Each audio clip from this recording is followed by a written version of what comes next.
I'm Tom Kiss, the Inland Insider. We're at Chino Hills High School, where it's their homecoming game. They are hosting the West Covina Bulldogs, both teams 2-1, Chino Hills, the number 2 ranked team in the Valley, while West Covina comes in the number 8 ranked team. We'll bring you the highlights, the interviews, right after this. A great night for football as Chino Hills on their homecoming hosting West Covina.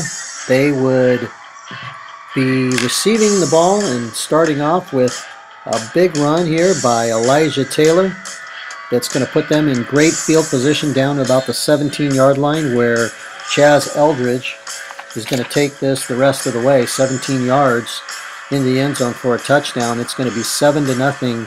Chino Hills jumps out early. They hold West Covina on the next possession, and Daniel Martinez calls his own number and makes the score 14-0 Chino Hills right in the beginning of the game. But West Covina is going to come back as Henry Terrain is going to connect with Sidney Jones. He's going to take this to the house, 14-6. They miss the extra point. Chino Hills gets the ball back, marches it all the way down again. Bryson Charbonnet, 1-yard run, 21-6. Defense and turnovers. You're going to get both on this play. Terrain back to pass. He's throwing it up. And Chazz Eldridge is going to jump that route. And he's going to take it all the way in, 50-plus yards, to give Chino Hills a 28-6 lead.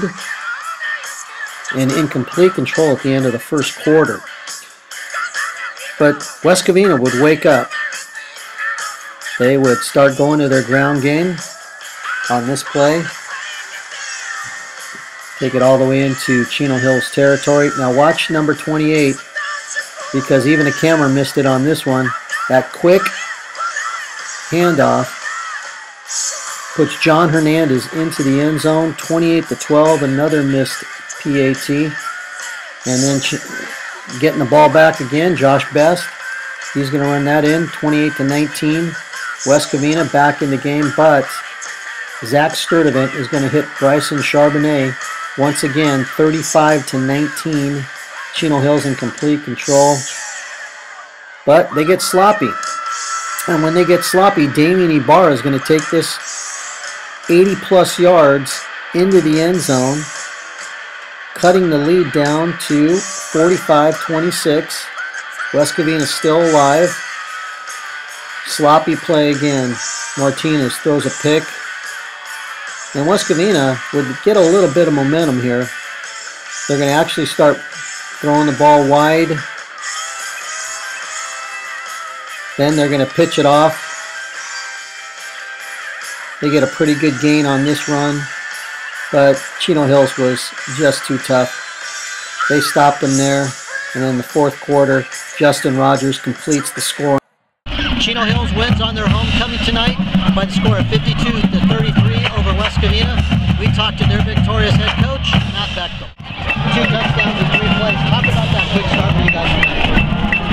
Well, what I was saying earlier was, when we put the game plan in on Monday, our focus was to play fast. And we normally run an up-tempo style, but we really wanted to go, and I told the kids fast and furious. And part of that was I wanted to come out and put these guys on the ropes. They got a lot of kids that go 2 ways. They had a hard-fought battle last week against South Hill, so I didn't want West Covina to feel like at any point they were going to be able to stay in the game. So that was kind of our deal offensively. We wanted to come out, and obviously I didn't know it was going to be 2 touchdowns in 3 plays, but we thought we could do that.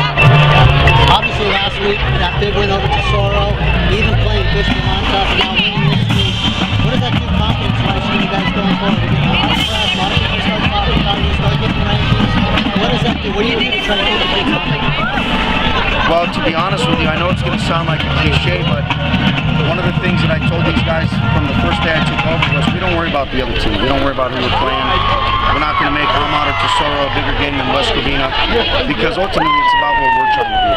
And, we have three things that we talk to our kids about every day, and that's being physical, being disciplined, and attention to detail. And I think when we do that, we do a pretty good job. And sometimes when we lose sight of those 3 things, we start to have some sputters, and I think we saw that a little bit on all 3 sides of the ball at times tonight. Let's talk about the Sierra League coming up a week after the next game. What does it this team need to do offensively and defensively to be successful in this area? I think it comes down to the basics of football. Offensively, we need to block better. I think we have moments up front and on the perimeter where we're very good outside and inside blocking, and then we have times where I think we lose our focus. And I think you see the same thing on defense. I think from a tackling standpoint, there's times where we get 11 guys swarming to the ball, and then there's times where we miss a tackle or we're not swarming. And like tonight, West Covina's kids ran hard and they were able to break some runs on us. So West Covina Bulldogs go to 2-2 on the year. Let's talk to their head coach, Mike Majori. Well, we got down early, and that's a very good start. Great offense, physical defense. So we knew that we had to get some breaks. We couldn't get down early, and they jumped all over us in the first quarter. I was proud of the way the kids came back and kept playing. That long pass, 75 yards, kind of opened up the running game for you. Did you think that you were going to be able to pass on like that? Well, it was one pass. There was a great player making a move, and he and Sidney Jones is a phenomenal player. And anytime the ball's in his hands, we think something big can happen. But I was happy with the way our offensive line played. I think it's something to build on. But we start league next week, and as far as this game, Chino Hills is a very good team. And you can't turn the ball over. You can't blow coverages. You can't miss tackles, and they'll run up a lot of points quick, and that's what happens. What's it going to take for this team to win the Hacienda League? I think we need to play with a little more passion, more consistency, and we just need to take care of defense. I mean, we can't turn the ball over. We need to play much better on defense. The last couple of weeks we haven't been very good. We've given up a lot of big plays, but I think we have the guys to do it. It's just a matter of getting it done. Our league is so competitive this year. I think there's 5 or 6 teams. Walnut won last week, and they're better. So it's every week's going to be a dogfight, and we just have to come to play. Quarterback Daniel Martinez led his team to the victory. Let's hear what he had to say after the game. Started really quick. When you guys score 2 quick touchdowns, what does that do for the offensive confidence? It really raises our confidence when we can come out and we can score 2 touchdowns like that. It gives us that motivation to come out. And, we got to stay humble, and we got to finish it off like we did. It's good when we can have all our guys all happy on the sideline, ready to finish it off. What, if anything, do you guys need to improve to win the Sierra League once again?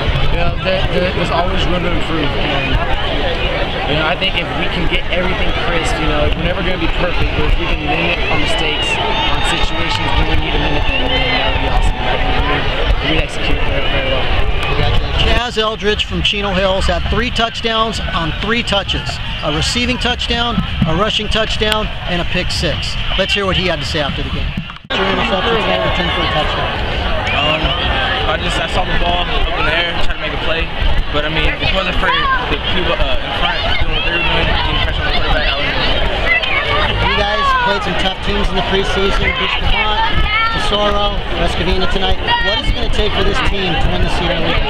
I think we have good guys this year, and if we just all do what the coaches do every day, I think we get the job done against anyone who will. You guys are up at halftime. What did your coach tell you? He told us we got to clean it up, keep pedal on the gas, keep going, don't let up. Zikifus was all over the place for the defense for Chino Hills tonight. Let's talk to him after the game. Pound it. What were you trying to do? Were you trying to force him inside, keep him outside? What were you trying to do? Force him inside, definitely. We kept both outside linebackers, kept the tight ends, so we're just trying to keep everything inside. There's 2 big wins the last 2 weeks, and even the Bishop Vermont game. What does that tell you guys defensively about how good you guys can become? It gave us so much confidence after the Tesoro game that we came out here. Unfortunately, in the beginning, we messed up a little bit, but we came out and came out. Now, the Sierra League's going to be tough. What do you guys need to do to get better defensively to win that league? Just practice, look at the film. So tonight on homecoming, Chino Hills gets the win 52-33. They're going to play Great Oak next week. The week after that, they'll start Sierra League play. West Covina falls to 2-2. They start Hacienda League play next week. And as Mike Majori said, they got to get it together if they're going to repeat as champions in the Hacienda League. This is Tom Kiss reporting from Chino Hills High School for the Tribune Sports.